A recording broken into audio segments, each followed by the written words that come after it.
You know, sometimes the people you trust the most are the ones who cut you the deepest, and my story is proof of that. Before I start, let me just say, if you enjoy true emotional stories with shocking twists, make sure you hit that subscribe button and drop a like, because what I'm about to share will keep you hooked until the very end. I grew up in what most people would have called a perfect family. My dad, Charles, owned a small construction company, my mom, Linda, was a nurse, and I was their only kid. We weren't rich, but we were happy. Summers meant backyard barbecues. Winters meant board games and hot chocolate by the fire. From the outside looking in, we looked solid, unshakable. But life has a cruel way of shattering what you think is forever. When I was 16, everything changed. My mom was driving home from a late-night hospital shift on a rainy night when a drunk driver ran a red light. She never made it home. One phone call, one knock at the door, and she was gone.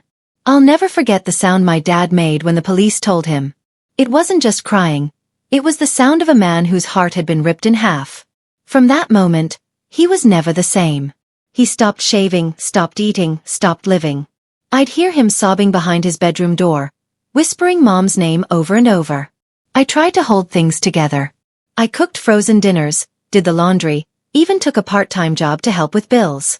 But I was just a kid, barely 16, trying to keep a broken household from collapsing. Friends would invite me out, but I stopped going. Teachers asked if I was okay.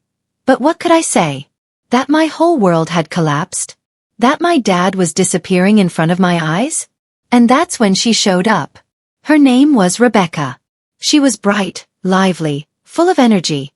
So different from the emptiness my dad had been drowning in. She worked at a clinic downtown, and somehow she and my dad crossed paths. Suddenly, he was smiling again. She cooked him meals, laughed at his jokes, pulled him out on walks. For the first time in months, the house didn't feel so heavy. I thought maybe she was an angel, sent to save him. But angels don't smile while holding knives behind their back. It started small. Little comments. Wow, your mom didn't teach you how to fold laundry properly, huh? Or, you should be grateful I'm cooking for you. Not every woman would take care of someone else's kid. Sometimes she'd look me straight in the eye and say, "Don't expect me to treat you like you're mine. You're not." Always said with a smile, like it was a joke. But the sting was real. When I told my dad once, he waved it off. "She doesn't mean it, kiddo. She's just adjusting." So I swallowed it and kept quiet. Within a year, Rebecca moved in. People said it was too fast, but Dad insisted. "Life's too short to wait for happiness," he said. And for a while, I tried to believe him. I tried to believe she cared. But every holiday, every family moment, she made sure I felt like an outsider. When I came home for Thanksgiving, she'd say, "Your room. Oh, we turned it into storage. You can sleep on the couch." When Dad had surgery, she didn't tell me until after it was done. "No need to worry," she'd say. "I handled it." Slowly, she built a wall between me and my dad. He still loved me. I knew it in my bones, but she controlled everything around him. By the time I turned 25, his health had really declined. His back was ruined from years of labor, and his heart wasn't holding up. Rebecca positioned herself as his caretaker, hovering over him constantly. Whenever I visited, she limited my time. 10 more minutes. Then you need to leave. He needs rest. Don't upset him with your stories, he needs peace. And the look in his eyes, tired, pleading, like he wanted to say something but couldn't, haunts me even now. When he finally passed, I was broken all over again. It felt like losing Mom a second time. But grief turned to shock the moment the will was read. We sat in the lawyer's office. Me, Rebecca, and a few business associates. The lawyer cleared his throat, adjusted his glasses, and began reading. Line after line, it became clear. Everything was left to Rebecca. The house. The business shares. The savings. All of it. And me? Not a single thing. I sat frozen. My dad would never cut me out. Never. Before I could speak, Rebecca leaned back in her chair, her lips curling into a smug smile. And with the coldest voice she said, "You're not blood. You don't deserve a cent." Those words sliced through me like a blade. That night, I couldn't sleep. I went up into the attic, digging through old boxes like a madman. I found photo albums, Mom's old letters, Dad's journals. And then, buried under layers of dust, I found it, an envelope. On the front, written in my dad's shaky handwriting, were the words, "For my child. When the time comes." My hands trembled as I tore it open. Inside was a letter. His words spilled out in messy ink, written like a man desperate to be heard. He spoke of regrets, mistakes he had made, things he hadn't told me. And then came the part that froze my blood. He wrote about Rebecca, warning me she wasn't who she seemed to be. The last line seared itself into my memory. "If you ever doubt the truth, trust the blood. It never lies." My breath caught in my chest. My dad would never have disowned me. Rebecca had twisted everything. There was more here, something hidden, something Rebecca never wanted me to uncover. And I knew in that moment, this wasn't the end of the story. It was just the beginning. So if you're still here with me, hit that like button, because what came next didn't just change everything I thought I knew. It set the stage for a revenge I never imagined I was capable of. After I read that letter, I couldn't shake my father's words. Trust the blood. It never lies. They echoed in my head like a drumbeat I couldn't escape. Rebecca's smug face from the will reading haunted me, and deep down, I knew my dad had tried to leave me a clue. The truth wasn't in the will. It was somewhere else. And I was going to find it. For days, I replayed every strange moment I had witnessed over the years. Rebecca hovering, cutting conversations short, intercepting mail, hiding phone calls. At the time I brushed it off as controlling behavior. But now? Now it all looked like part of a plan. I started by searching the house, room by room. Even though technically it was hers now, I didn't care. It was my home too, and I was going to dig up whatever she had buried. The first night I snuck in after she had left to visit a friend. The living room was spotless, almost too spotless, like no one actually lived there. I combed through drawers, checked behind framed photos, rifled through old filing cabinets. Nothing. Then, in the back of the hallway closet, I found a locked box. Small. Metal. Heavy. My pulse spiked. I didn't have the key, but I had a hammer. I took it up to the attic, muffling the sound with old blankets as I pried it open. Inside were stacks of papers, old letters, and photographs. My hands shook as I pulled them out. The first photo made my stomach drop. It was Rebecca. Much younger, dressed up, her arms wrapped around a man I didn't recognize. Not my father. Another man. On the back of the photo, written in faded pen, was a name I didn't know. I flipped through the rest. More photos. More letters. Rebecca hadn't just had a life before my dad. She had an entire secret family. And the kicker? Some of the documents hinted that her past wasn't just messy, it was dangerous. There were court filings, debt notices, even an old restraining order. I sat in that attic, heart pounding, realizing my father must have known something. That's why he wrote that letter. That's why he said to trust the blood. But I wasn't prepared for what I found next. Tucked at the bottom of the box was a sealed envelope, different from the rest. It was addressed to my father, but the handwriting wasn't his. I tore it open and froze. It was a paternity notice. The words swam in front of me.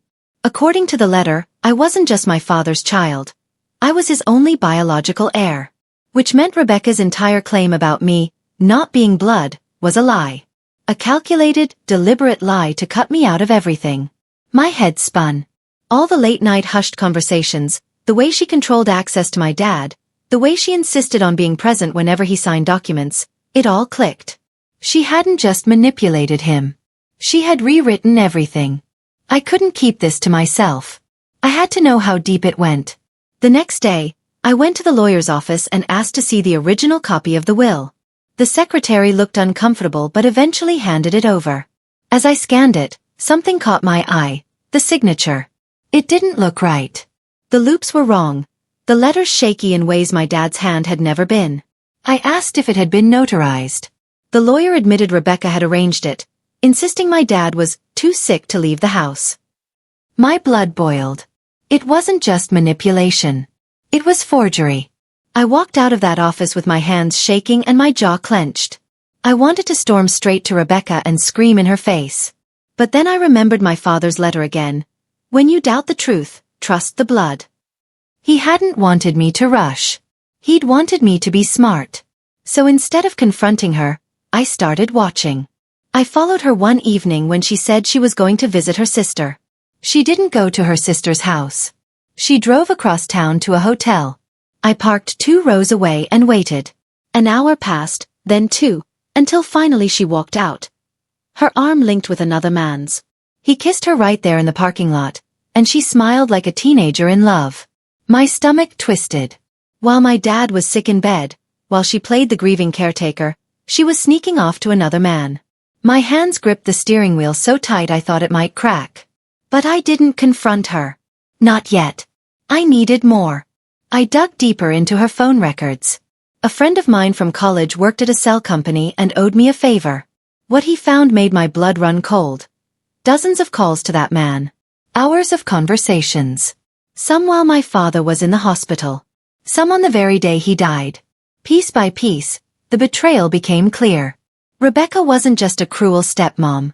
She was a liar, a cheater, and maybe even worse. But the universe wasn't done showing me how far her lies went. One night, while sorting through more of my dad's old boxes, I found something I had missed before. An envelope tucked into a medical folder. Inside was a DNA test. My dad's name. My name. The results were undeniable. He had wanted absolute proof, and it confirmed what I already knew. I was his blood. His only child. Tears stung my eyes. He had known Rebecca would try to erase me, and he left these breadcrumbs to make sure I'd find the truth. That night, sitting in the dark with the papers spread out around me, I swore to myself I wouldn't just expose Rebecca. I'd make her regret every word she ever said to me. She wanted to cut me out for not being blood? Fine. I'd use the very blood she denied to destroy her carefully built empire. I didn't know how yet. But I knew this. Revenge was coming. And it was going to be brutal. So if you're still here with me, hit that like button, because the way I planned my revenge, step by step, will leave you absolutely speechless. I remember the night after I found the DNA results like it was a live wire under my skin. The paper was limp in my hands, but the truth on it felt heavier than anything I'd held before. I sat on the attic floor surrounded by my father's memories and felt something dark and certain settle inside me. Grief had moved aside, and something colder had taken its place. Not the kind of cold that numbs. You know the one. This was the iron-cold resolve that makes you stop asking why and start asking how. For a long time after losing Mom, I had been floating. I'd done whatever needed doing. Paid bills, answered calls, showed up at funerals. But I'd never planned. I'd never schemed. That wasn't me. Revenge, I'd always thought, was for people in movies. Now I understood how wrong I'd been. Revenge doesn't have to be violent to be devastating. It can be precise, surgical. It can be a sequence of truths delivered at the exact moment someone thinks they're untouchable. I made myself sit down and breathe. If my father had left me breadcrumbs, it meant he'd thought about this. He'd wanted me to find it when the time was right. That letter, trust the blood, wasn't just a phrase, it was an instruction. So I promised him, in that dim attic with dust motes floating through the shaft of moonlight, that I would be patient and that I would be smart. The first week I did nothing visible. I cooked the meals, I filed the paperwork, I laughed at Rebecca's jokes when family friends came by. I smiled while my teeth clenched. I played the part of the grieving son perfectly, partly because it made her relax and partly because deception, when done well, leaves a thin, dangerous silence in the room. You can feel the other person drop their guard like a curtain. But inside, I was making lists. Not the dramatic ones. No, nothing like public revenge or ruin her life. My lists were inventories. Who knew what, who could verify what documents existed, and what could be disproven. I thought about the will. I thought about the forged signature. I thought about the phone records, the hotel, the photos. I thought about the way she used people like props. I started small. I rebuilt my father's life on paper. I went through bank statements and business records. Every line I read exposed choices he'd made for years to keep the company afloat, and every payment I followed showed Rebecca's fingerprints. Expenses suddenly categorized under her name, transfers that skimmed into accounts I'd never known existed. Not all of it was illegal, but what it showed me was intent. She had been repositioning assets, slowly and deliberately, so that when he'd passed she'd look like the only sensible heir. That realization shifted something. If I could show pattern, repeated acts of manipulation and self-enrichment, It would no longer be a petty son's accusation versus a grieving widow's claim. It would be a documented trail. And once you have documentation, you can bring in others. Lawyers, accountants, the press, law enforcement if it comes to that. The truth, framed properly, becomes a weapon. At the same time, emotionally, I was a wreck. There were nights I woke at 3 a.m., the house silent except for the refrigerator's hum, and I would find myself talking to my dad out loud. I'd tell him what I'd found, ask him why he hadn't told me sooner, and then feel the guilty relief of releasing the rage in words. I cried in the car on the way to work. I snapped at friends. I loved my father, but what I had loved was also his blindness. The way he wanted to see good even when evidence proved otherwise. That made every betrayal easier to forgive, in a selfish way, because it meant his heart had been too big for the cunning person who took advantage of it. People on the outside thought I was crumbling. That worked in my favor. A suspicious person behaving erratically is the last thing a manipulative person expects. They want you to be predictable. So I let the facade of heartbroken and confused stay. I posted a few teary photos on social media. Just enough to look vulnerable, not enough to look dangerous. A grieving son is a sympathetic son. A plotting son is a liability who might cause trouble. I needed sympathy. I hired a lawyer. I didn't tell Rebecca. I told him the obvious. There was reason to suspect the will had been tampered with and I had evidence pointing to falsification. He listened, asked low, careful questions, and then asked for copies of everything. It felt like handing over the keys to my sickest, most private memories, but I knew I had to do it. Lawyers make the world rotate on paper, and legal action would be the spine of my plan. I wasn't going to storm in screaming.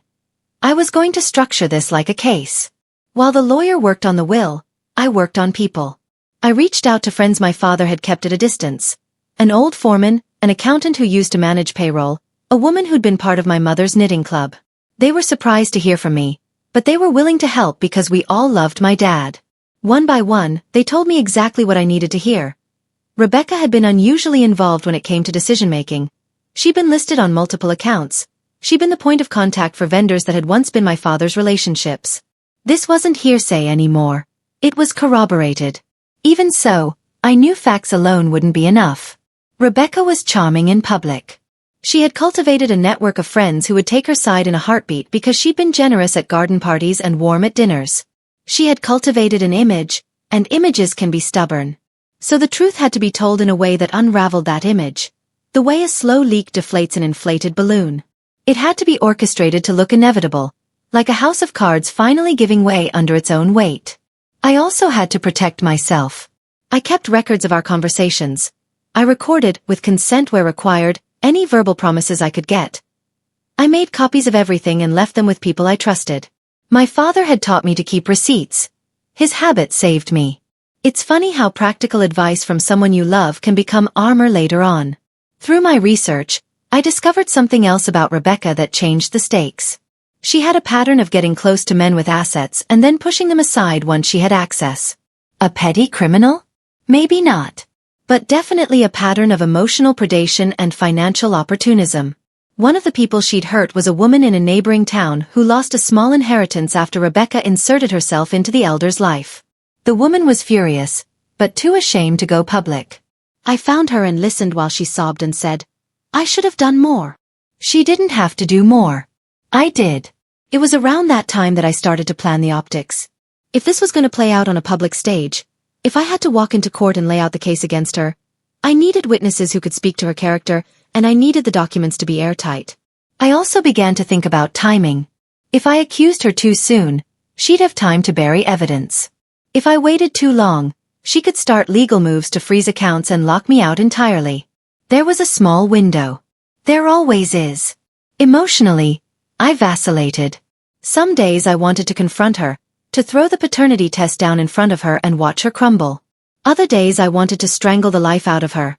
Figuratively, of course, but that dark thought scared me. I didn't want to become the kind of person who justified harm. The truth had to win on its own merits, not because I'd become bloodthirsty. There were moments of utter loneliness. You'd think revenge would feel satisfying in advance, like building a machine that hums in promise. But building it was isolating.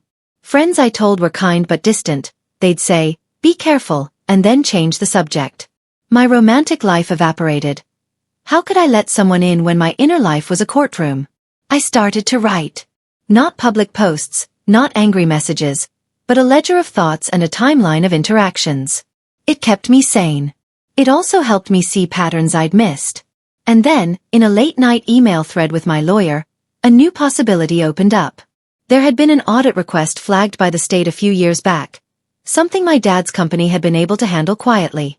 The IRS had never completed the audit, and the file was dusty but not destroyed. If I could get access to those records, we might be able to show financial misappropriation, tax irregularities, and a motive for Rebecca to control his affairs. Suddenly the case had teeth beyond a contested will. We'd have a legal lever. When I shared the idea with my lawyer, he smiled. One of those professional smiles that let you know you've said something useful. He started pulling strings. The next few days were a blur of calls, meetings, and paperwork. I felt alive for the first time in a long time. It wasn't satisfaction in the way movies show. It was the quiet, methodical satisfaction of someone fitting the last pieces into a puzzle. Still, I couldn't help myself. I wanted Rebecca to feel the ground shift under her feet even before the court did. I wanted the first tremor. So I started planting subtle things. I'd casually bring up old friends in conversation and watch her flinch. I'd mention how careful Dad used to be with his documents and watch her eyes dart. I became a mirror that reflected her true self back at her at the worst possible times. She reacted exactly like I expected. Nervous at first, then defensive, then accidentally cruel. Throughout all this, I kept the channel voice in my head. This voice that knows how to tell a story. I imagined telling this to thousands of people, watching them react, and that imagined audience steadied me. If you're listening right now, I need you to do me a favor. Hit subscribe and like the video. I know it's cheesy, but when you're telling a tale like this, you learn ways to keep people with you. And besides, there's a point coming where you'll want to be there to see what happens next. As the legal gears started to turn, I also made sure to handle the human side. I went to the old neighbors. I apologized to workers who had been loyal to my dad. I asked for their stories, and they gave them. Small things Rebecca had done that made life easier for her and harder for everyone else.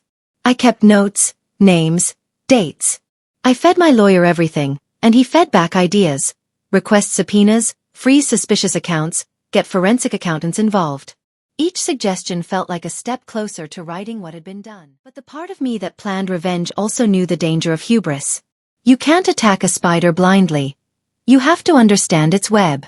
I had to assume Rebecca would react, and so I laid contingencies. If she tried to intimidate me, I'd have witnesses. If she attempted legal tricks, I'd have countermoves. I was building a chess game where every piece had a backup, and every move had a consequence. Those months were a study in restraint. I learned how to live a double life, playing the part of the grieving son in public while being the quiet architect of undoing behind closed doors. There were nights I wanted to scream, to rip down the veil and confront her in front of everyone. But the letter my father left me wasn't just a warning. It also implied trust that I would be measured. I owed him that. And so I planned. I plotted timelines and gathered proof.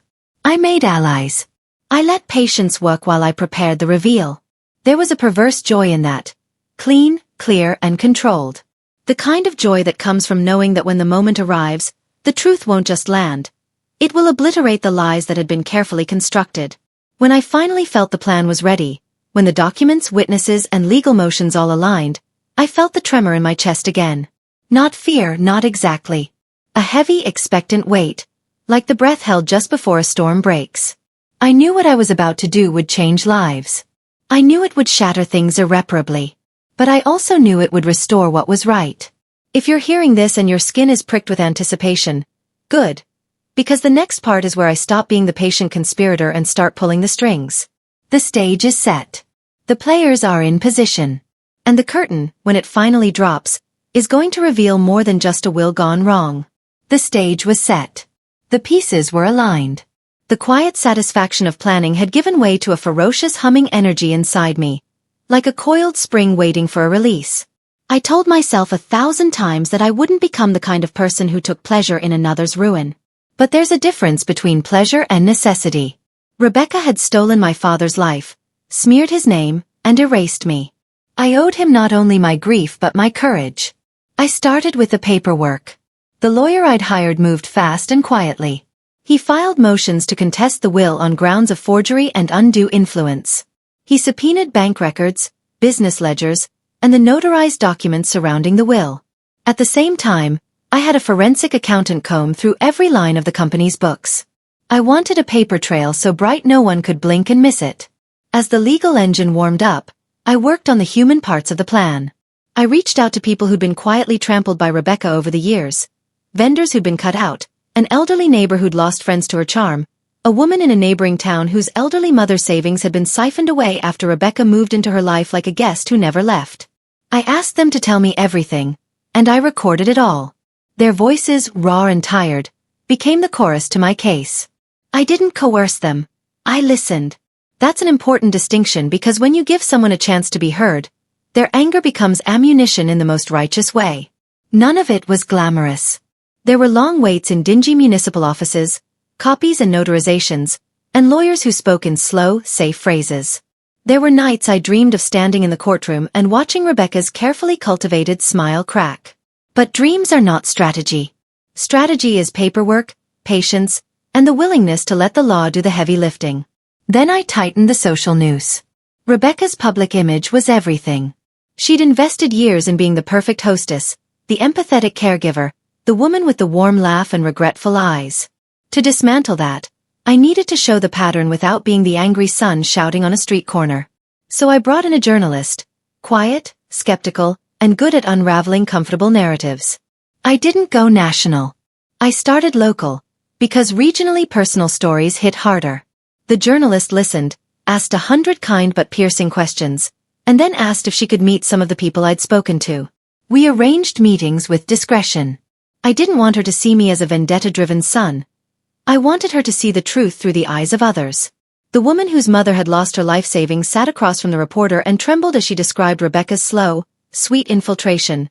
Meals, companionship, then financial advice that turned into control. The foreman who'd worked for my dad for 20 years described how contracts were quietly rerouted, how checks were redirected to accounts he'd never heard of. The journalist took notes, and in her notes I could hear the beginning of the end for Rebecca's image. At the same time, my lawyer served subpoenas and the accountant presented findings. Transfers from the company accounts to private accounts controlled by Rebecca, sudden withdrawals timed suspiciously around my father's hospital stays, invoices with inflated amounts that benefited companies she had influence over. The language on the audit reports read like a confession when pieced together. We had patterns, consistency, intent, enrichment. If the judge saw what we saw, Rebecca would look like someone who had engineered her husband's financial dependence and then finished the job when he was gone. I want to be clear. I didn't want her humiliated by rumor. I wanted accountability. Those two things are not the same. Accountability requires evidence, witnesses, and procedure. Humiliation is a social lynch, and I avoided that because the law is far more devastating, and far more permanent, when wielded properly. While the legal documents were building, I worked another angle. One she would never suspect. I started to pull at threads in her personal life, the private ones she kept hidden. Recall the hotel? The calls? The man I saw in the parking lot?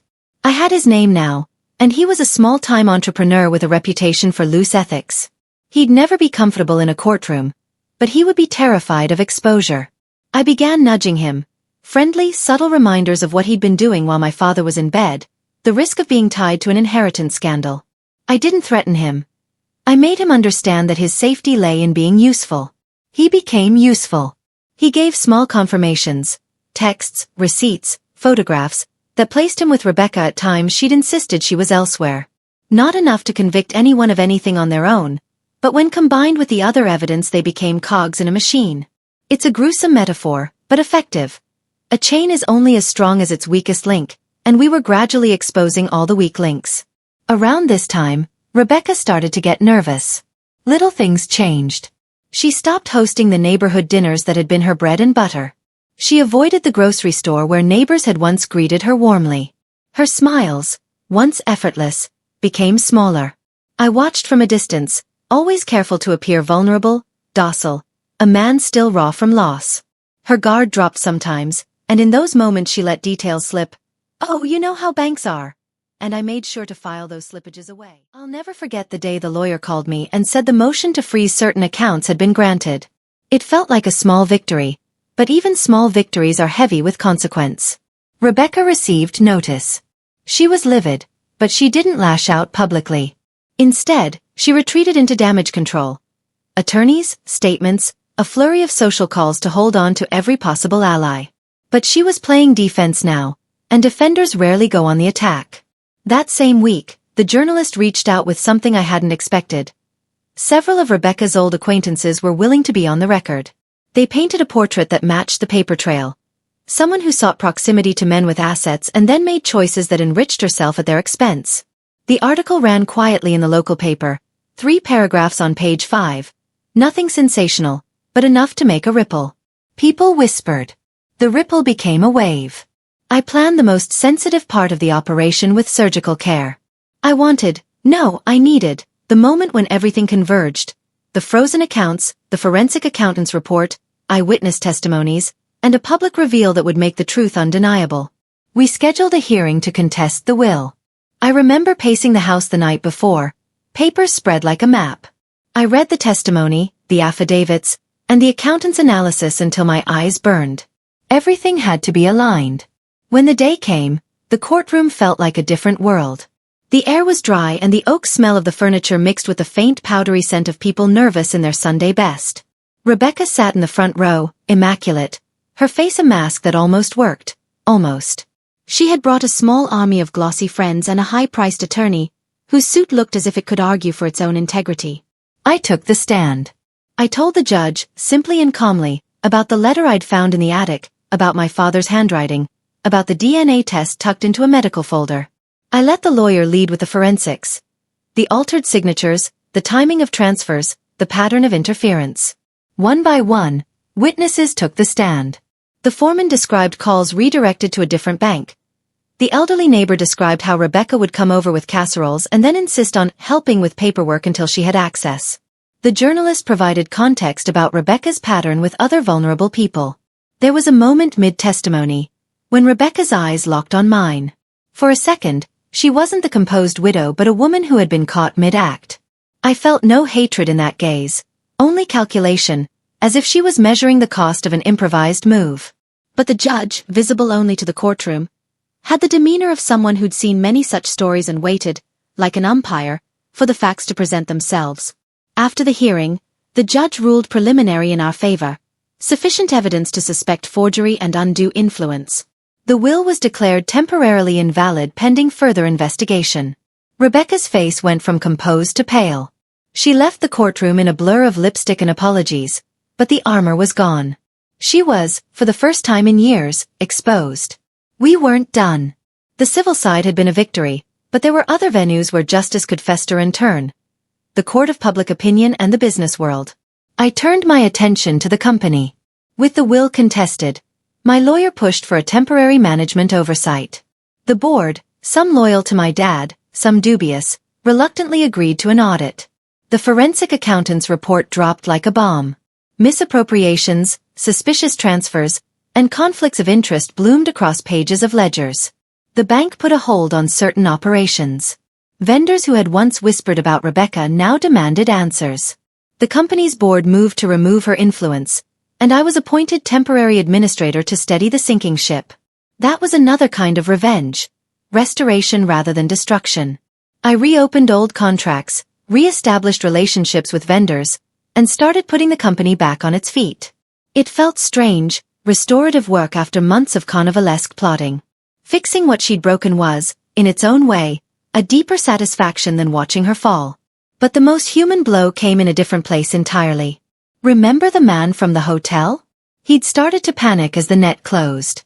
His fear manifested in a desperate meeting in a quiet diner, where he begged me to stop.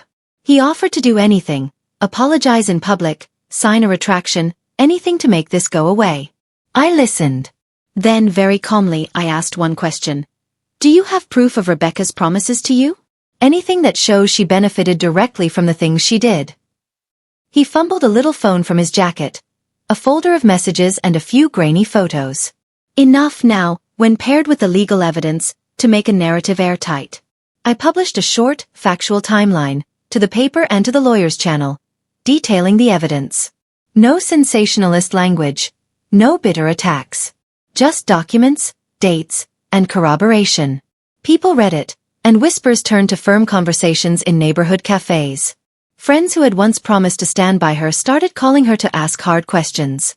Her social circle thinned. There were bitter moments. Rebecca called my father's old friends and tried to paint me as an opportunistic son, grasping for money.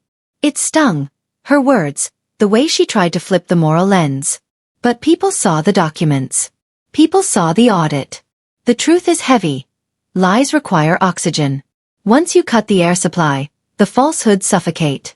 When the final settlement came months later, it was more than vindication.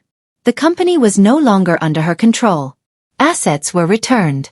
Some of the wealth she'd siphoned was recovered through liens and civil claims. Rebecca. She settled quietly, bruised and reduced.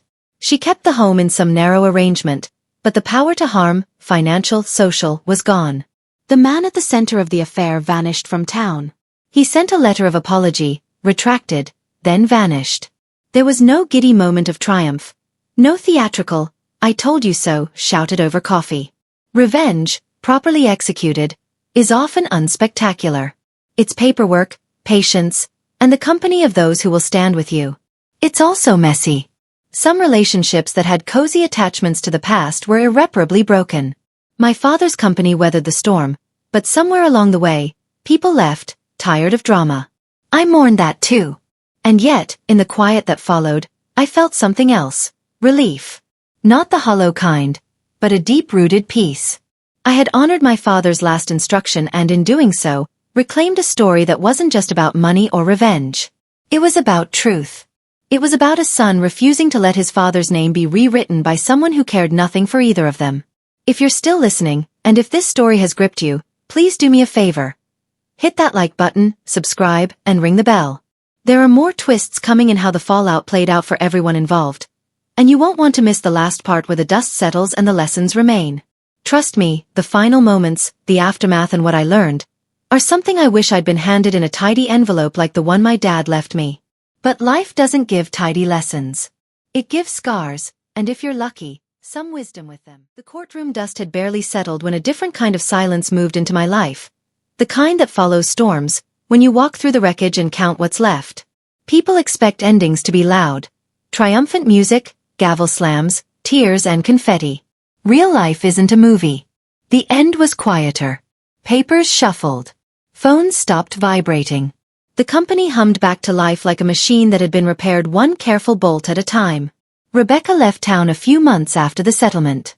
Not in handcuffs, this wasn't Hollywood, but with a reputation that closed doors for her in places she'd once smiled through. The man from the hotel disappeared overseas. He sent a letter that read like a coward's apology and then he was gone. Some of the money she'd funneled was recovered through liens and careful civil suits. Some vanished into places that are hard to reach. That part stung because justice and full recovery are different things. What I got, though, was something more permanent. The truth on record and the freedom to shape the company my father had worked so hard to build. When I took the keys back to the office for the first time without her name on any documents, I felt a strange mix of triumph and emptiness. Work became my tether. Rebuilding contracts, calling suppliers, meeting the crew. These were ordinary tasks, but they stitched my days back together. The foreman who had stood behind my father came back and, placing a rough hand on my shoulder, said, "He'd be proud of how you handled this." It was the first time in months I allowed myself to believe it was true. People expected me to gloat, to throw a party, to advertise my victory like a trophy. I didn't. Instead, I set about making practical choices that would honor my parents' legacy. We reopened old job accounts that my father had quietly nurtured, re-established benefits for workers she tried to cut off, and set up a small trust to make sure the family my dad had always treated as family would be protected.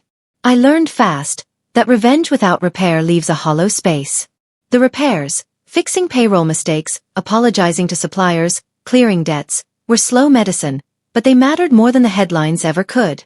There were collateral damages. Some friendships dissolved under the strain. People had chosen sides and couldn't come back from that. There were social scenes I lost access to simply because I had exposed someone others had liked to believe in. That hurt. People are complicated. They will sometimes prefer a comforting lie to a difficult truth. That part felt like a second wound, but over time I understood it was a thinning process. What stayed was real, what left made room for healing. Karma didn't strike like a cinematic lightning bolt. It arrived in smaller, relentless ways. Rebecca's new life was quieter. Cheaper hotels, fewer invitations, phone calls that went unanswered. Once, 2 years later, I heard through a mutual contact that she tried to charm her way into another household, only to be seen off politely but firmly.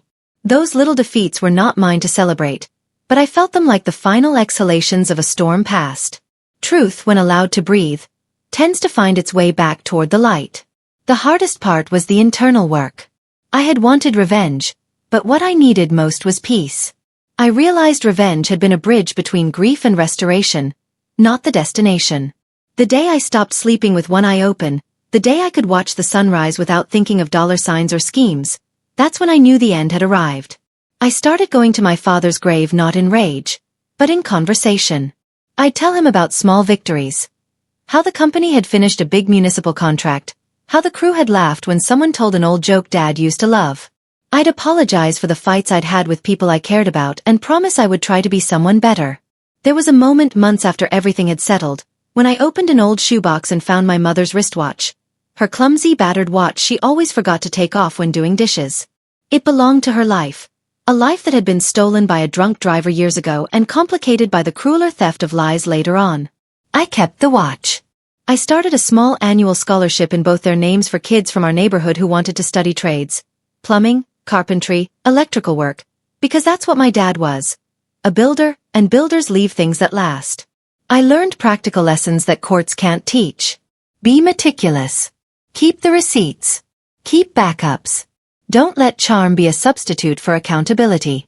But I learned softer lessons too. Trust is a muscle you have to exercise carefully. People who hurt you are most often acting from their own wounds. That's not an excuse. It's an explanation that helps you build something kinder and smarter than hatred. I forgave in the way that frees you, not to absolve the hurtful, but to unclench your own hands. If you're listening and you're hoping for a neat moral, here's the one I live by now. Truth matters more than victory. Victory tastes hollow if the truth that wins it is crushed under spectacle. I wanted my father's name cleared, and I got that. But what I wanted more in the end was a life that honored him without letting bitterness steer it. So what would I tell my younger self, the one who sat in the attic with a DNA test and a heart full of fury? I'd say, slow down. Measure your moves. Build allies. Preserve your heart. I'd say, revenge is not always about breaking someone. Sometimes it's about rebuilding what they tried to tear away. And I'd tell him to keep the watch, because small relics anchor you to the person you were before everything started to bend. This story doesn't end with a big flourish. It ends with a quiet morning where I make coffee, step outside, and see the work trucks pulling into the yard. I watch men and women I've known for years pull on safety vests and talk about projects. Not gossip, not revenge, just work. My phone still buzzes with obligations, and sometimes memories still sting. But when I close my eyes, I can hear my father's laugh, the one that used to fill our kitchen, and that sound is its own kind of justice. If you stuck with me through this whole thing, thank you. I know it's long, messy, and sometimes ugly, but if there's one thing I hope you take away, it's this. Stand for truth, prepare for the long game, and when the dust finally clears, choose to rebuild. If you want more stories like this, real, raw, and full of twists, hit that like button, subscribe, and ring the bell so you don't miss the next one. And remember, sometimes the most powerful revenge is the life you build after the ruin.